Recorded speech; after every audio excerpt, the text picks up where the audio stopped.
2 முறை பழனி வந்தபோது அந்த பழனி ஆண்டவருக்கு கட்டுகிற அந்த ஒரிஜினல் கௌபீனம் வேறு எதையும் நான் பிரசாதமாக பெற்றுக்கொண்டு போனதில்லை.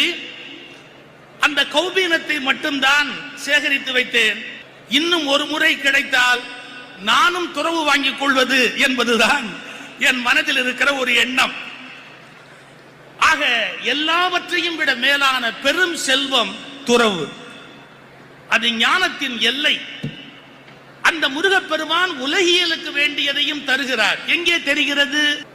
உலகத்துக்கு வேண்டியது ஒரு 2 வரியில திருப்புகள் சொல்றார் அருணகிரிநாதர். என்ன கொடுக்கிறார் முருகன்? மிகுத்த கனமதுரு நீள் சௌக்கிய சகல செல்வ யோகம் மிக்க பெருவாழ்வு. மிகுத்த கனமதுரு நீள் சௌக்கிய சகல செல்வ யோகம் மிக்க பெருவாழ்வு.